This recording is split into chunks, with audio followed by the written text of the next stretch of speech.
طرف سے اور پولیس کی کالی بھیڑوں کی طرف سے۔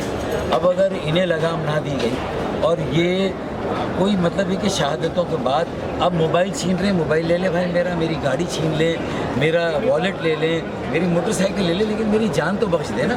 لیکن پھر وہ جاتے ہوئے گولی مار کے جاتے ہیں، بتا کر جاتے ہیں کہ تم سندھ کا حصہ نہیں ہو، تم سندھ کے شہری نہیں ہو، کراچی سندھ کا حصہ نہیں ہے۔ یہ کھلے عام میسج دیا جا رہا ہے، تو لوگوں کے دلوں میں، ان کے دماغوں میں کیا بات ڈالی جا رہی ہے کہ کیا ہمارے لیے کوئی آئین قانون کوئی تحفظ نہیں ہے؟ تو کیا ہم اپنا راستہ الگ کریں؟ کیا ہم کوئی علیحدہ انتظامی یونٹ کا مطالبہ کریں؟ یہ میں نہیں کہہ رہا، یہ ایم کیو ایم نہیں کہہ رہی، یہ لوگ کہہ رہے ہیں۔ تو کیوں لوگوں کے دلوں اور ذہنوں میں یہ بات ڈال رہے ہو؟ کیوں ان جا کر ان کے زخموں پر مرہم نہیں رکھتے؟ کیوں ان کی تعزیت نہیں کرتے؟ اظہار یکجہتی، اظہار افسوس تو کرو آ کر، ہم تمہیں لے کے چلتے ہیں، ڈرنے کی ضرورت نہیں ہے۔ اچھا پھر معاوضے کا تو کوئی ذکر ہی نہیں ہے، اتنی جانیں جاتی ہیں بھائی، اگر سیلاب زدگان تھے، اللہ آفت آئی تھی، آپ اتنے لاکھ مکان بنا کر دے رہے ہیں یار، یہ بھی تو انسان کے بچے ہیں، یہ بھی تو پاکستان بنانے والوں کی موجودہ نسل ہے، ان کی بھی تو کوئی خدمات ہے، انہوں نے بھی تو قربانیاں دی ہیں۔ تو سندھ کے لیے 21 لاکھ مکانات پورے شہر میں پبلسٹی، اور یہاں جو بلڈنگیں گرائی ہیں صرف 3 ماہ کا کرایہ، 3 ماہ کا کرایہ، اور وہ بھی ابھی مزید بلڈنگوں سے لوگوں کو بے دخل کر دیا، گھروں سے نکال دیا۔ اچھا پھر مخدوش عمارتوں کا اگر گرنے کا یہ سلسلہ تھا تو 17 سال میں تم نے کتنی میٹنگیں کی ان مخدوش عمارتوں پر؟ ان کی وقتی آباد کاری، عارضی آباد کاری اور مستقل آباد کاری کے منصوبے کیا بنائے؟ یہ ایس او پی ہے تمہاری اپنی کتابوں میں لکھا ہوا۔ تم پہلے اپنا گتھا سٹا بتاؤ کہ تم نے کتنی میٹنگ کی تمام وزرائے بلدیات 17 سالوں میں، ماضی کے یا موجودہ، تو پہلے اپنا حساب دیں، پھر افسروں کو گرفتار کریں اور افسروں کو جو ہے وہ معطل کریں۔ پہلے یہ وہ افسران ہیں جو تمہیں اربوں کھربوں روپے جنہوں نے سسٹم نے کما کر دیا، یہ سسٹم کے لوگ تھے، اب آج ان کے اوپر برا وقت آیا تو ان کو بند کر دیا، تو مطلب یہ ظلم اور زیادتی نہیں ہونی۔ اچھا یہ ابھی آپ نے ایک بات کی کہ لوگ کہہ رہے ہیں الگ انتظامی یونٹ، لوگ کہہ رہے ہیں الگ صوبہ، آپ کس کے نمائندے؟ آپ لوگوں کے نمائندے نہیں ہیں۔ دیکھیں صابر بھائی، مجھے یہ جو جانیں ضائع ہو رہی ہیں، مجھے ڈر ہے کہ یہ جس طرح کا یہ نفرت کے بیچ بو رہے ہیں نا، اور لوگوں بھائی کو بھائی سے لڑانے کی تیاری کر رہے ہیں، یہ اصل میں بیچ میں لوگوں کو لڑا کے ان کے فسادات کرا کے یہ اصل میں آسانی کے ساتھ اپنی جو دولت لوٹی ہوئی سے باہر منتقل کر دیں گے۔ یہ لوگوں کی آنکھوں میں دھول جھونک رہے ہیں۔ ہم بے گناہ لوگوں کی جانوں کا ضیاع نہیں چاہتے۔ انہیں مال بردار گاڑی، لیکن کہہ رہے ہیں نہیں، میری بات سنیں، ہمیں انتباہ دینا ہے، ہمیں وارننگ دینی ہے، ہمیں ان کو بے نقاب کرنا ہے، ان کے سیاہ کارناموں کو لوگوں کے سامنے لانا ہے، پورے ملک میں۔ دیکھیں ایم کیو ایم نے مطالبہ اگر کیا تو وہ انفرادی طور پہ لوگوں نے ضرور کیا، ہم نے ابھی پالیسی کا حصہ نہیں بنایا انتظامی یونٹ کا، لیکن مجھے لگ رہا ہے کہ بات بھی اسی طرف جا رہی ہے۔ دیکھیں صابر بھائی، بہت ساری باتیں آپ ہمارے ساتھ اگر پارٹی میں شامل ہو تو مشاورت میں آپ بھی شامل ہو جائیں گے۔ یہ چیزیں مرکزی کمیٹی کو کر رہے ہیں، مطالبہ کر رہے ہیں لوگ انتظامی یونٹ کا۔ میں بتا رہا ہوں لوگوں کو کہ اب بھی سدھر جاؤ، انسان کے بچے بن جاؤ، کوئی شرم حیا اور غیرت کرو، ان کے زخموں پہ مرہم رکھو، معاوضے کا اعلان کرو، ان کی جو متبادل آباد کاری ہے، جو یہ مخدوش عمارتیں ہیں، ان کی داد رسی کرو۔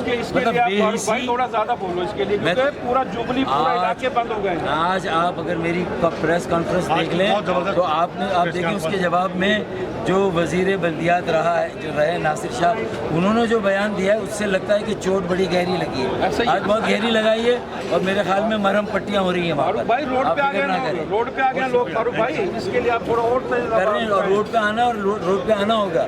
اور اس میں ہیں آج میری پریس کانفرنس بھی دیکھیں، میں کورنگی 2.5 یا 2 نمبر کی مارکیٹ میں گیا، جہاں ایک سنہرے ایک نوجوان جو ہے مدین قریشی کو شہید کیا گیا۔ 14 ڈاکو گھسے اس مارکیٹ میں، سر عام ڈکیتی کر رہے ہیں، اس بچے نے مزاحمت کی، اس کو گولی ماری، وہ شہید ہو گیا، لیکن باقی ڈکیتی ختم کی۔ جب گولی چل جائے تو میرے ڈاکو سارے بھاگ گئے، گولی انہوں نے چلائی، لیکن اس بچے کو خراج عقیدت جس نے یہ قربانی دی، باقی ڈکیتیوں سے محفوظ رکھا۔ لیکن اب ہمیں خود اپنی مارکیٹوں کے تحفظ کا انتظام کرنا ہوگا، کمیونٹی کا پولیس کا نظام وضع کرنا ہوگا، کیونکہ صوبائی حکومت نے کہہ دیا کہ کراچی اب سندھ کا حصہ نہیں ہے، ہماری ذمہ داری نہیں ہے۔ ان کے عمل سے واضح ہے، ان کے رویے سے واضح ہے، انہوں نے تو یہ پیغام دے دیا ہے۔ وہ آپ کے زخموں پر ہمارے زخموں پر مرہم رکھنے نہیں آتے. یہ اگر ایسے تاجر نہ ہو جاوید بھائی جیسے, اکرم رانا جیسے, جہاں آج ہزاروں یہ جو تاجر ہیں زندگی کے ہر شعبے کے لوگ جمع ہیں, اور اکرم رانا صاحب کے بیٹے کے ولیمے میں, تو یہ سب وہ شہری ہیں جو مایوس نہیں ہوئے, اب بھی تجارت کر رہے ہیں, کاروبار کر رہے ہیں. ورنہ یہ جتنی سسٹم نے جو ان کو اربوں خربوں روپے دیے ہیں سندھ کے وڈیروں جاگیرداروں کو, یہ سارا پیسہ تو پاکستان سے باہر چلا گیا.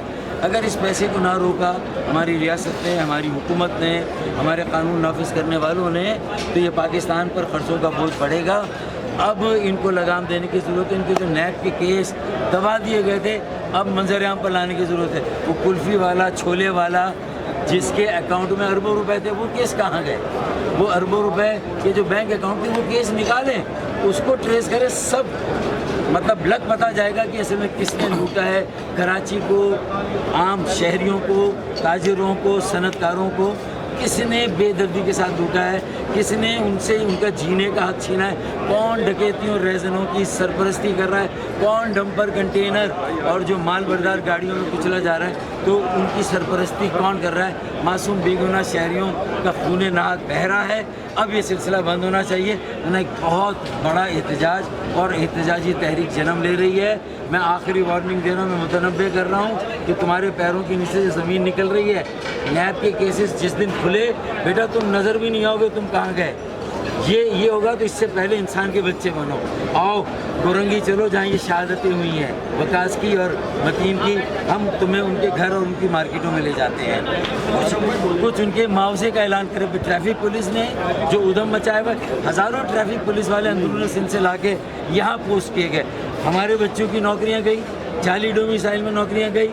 ایم ڈی کیٹ کے امتحان میں ہمارے بچوں کا مقابلہ ان کے ساتھ جن کی 80%, ہمارے بچوں کی پاسنگ پرسنٹیج 30%. یہ تو آپ کوٹا سسٹم, آپ نے کوٹا سسٹم کے لیے کیا کیا مجھے یہ بتائیں, سوائے آپ نے ایک پٹیشن دائر کرنے کے علاوہ. دیکھیں پٹیشن دائر کی ہے, ہم بزنس کمیونٹی میری بات سنیں, ہم بول رہے ہیں باقاعدہ روزانہ بول رہے ہیں, ہم لڑ رہے ہیں. دیکھیں ہم 40 سال سے بول رہے ہیں, 40 سال سے لڑ رہے ہیں. یہ اپنی موت آپ مر گیا تھا, یہ انتظامی طور پہ اس کو زندہ کیا گیا. اسمبلی میں آواز اسی لیے ہم نے اسمبلی میں آپ کے ساتھ ہیں. اسمبلی میں تو آپ نے اگر ہماری تقریریں نہیں سنی تو کچھ بھی نہیں سنا. آپ میری بجٹ کی اسپیچ سنیں, آپ میرے 36 کے 36 MPA کی تقاریر سنیں. اس بار انہیں دن میں تارے نظر آئے ہیں. وڈیروں کو چراغ پا ہو کر کرسی پہ بیٹھ نہیں سکے, سن نہیں سکے, اٹھ کر چلے گئے. اس مرتبہ لوگوں نے, میڈیا نے کہا 17 سال بعد ہم نے وہ ماحول دیکھا ہے. یہ ہے وہ. ہم اور بزنس کمیونٹی اور ہم الگ نہیں. اچھا آپ ہمارے بارے میں بات ہے, ہم تو ہمیشہ آپ کے لیے روزانہ تبصرے کرتے رہتے ہیں. میں نے تو خراج تحسین پیش کیا کہ اتنے مایوس ہونے کے بعد بھی آپ لوگوں نے لوگوں کو مایوسی سے بچایا ہوا ہے. آپ لوگوں نے کہا ہے کہ ہم یہاں سے جانے والے نہیں ہیں. اور اپنا گھر چھوڑ کے کیوں جائیں؟ تو ہمارا گھر ہے. نہیں جائیں گے. اب جتنی ہجرتیں ہم نے کر لی ہیں. انشاءاللہ نہیں جائیں گے. آج کی آپ کی پریس کانفرنس سے اور بھائی ایک سے ایک سوال یہ ہے, آپ کی آج کی پریس کانفرنس سے لگتا ہے کہ آپ نے اب باقاعدہ پارٹی کا چارج سنبھال لیا, کیا کہیں گے بزنس کمیونٹی کے حوالے سے بتائیں. آج آپ نے چارج سنبھال لیا پارٹی. دیکھیں خالد بھائی نے ایک ذمہ داری دی جو سربراہ MPM کے, تو میں نے ظاہر ہے کہ لوگوں کی ترجمانی کی. ہم لوگوں میں رہتے ہیں, ہم شہداء کے ورثہ ان کے اہل خانہ سے ملتے ہیں, ہم تاجروں سے ملتے ہیں. جو 37A اور 37B کا مسئلہ تھا اس پر ان کی جو ہڑتال تھی جاوید بھائی کی, ان کے ساتھیوں کی, انہوں نے جس استقامت کا مظاہرہ کیا ہے, انہوں نے اس بات کا ڈر و خوف نہیں کیا جاوید بھائی اور ان کی ٹیم نے کہ ہماری فائلیں کھلیں گی, ٹیکسوں کا بوجھ ہم پہ ڈالا جائے گا اور ہمیں طرح طرح سے ہراساں کیا جائے گا. یہ پائشے چڑھا کر آگے. انہوں نے ساری مصلحتوں کی جو ہے وہ اوتاق وہ اتار دیے انہوں نے لیتا. اب یہ اور ہم جو ہے وہ مل کر انشاءاللہ تعالیٰ اس شہر میں ایک بڑی احتجاجی تحریک قائم کریں گے. ہر ظلم اور ناانصافی کے خلاف لڑیں گے اور انشاءاللہ تعالیٰ سب ٹھاٹ پڑا رہ جائے گا جب لاٹ چلے گا بنجارہ, جب جاوید بھائی کا بنجارہ لاٹ چلے گا, جب MKM کا بنجارہ لاٹ چلے گا, تو انہیں ان کی اوقات کا اندازہ ہوگا. Channel think T V HD کو سبسکرائب ضرور کر لیں اور بیل آئیکن کا بٹن دبائیں تاکہ ہماری نئی آنے والی ویڈیوز پر وقت آپ تک پہنچ سکیں. شکریہ.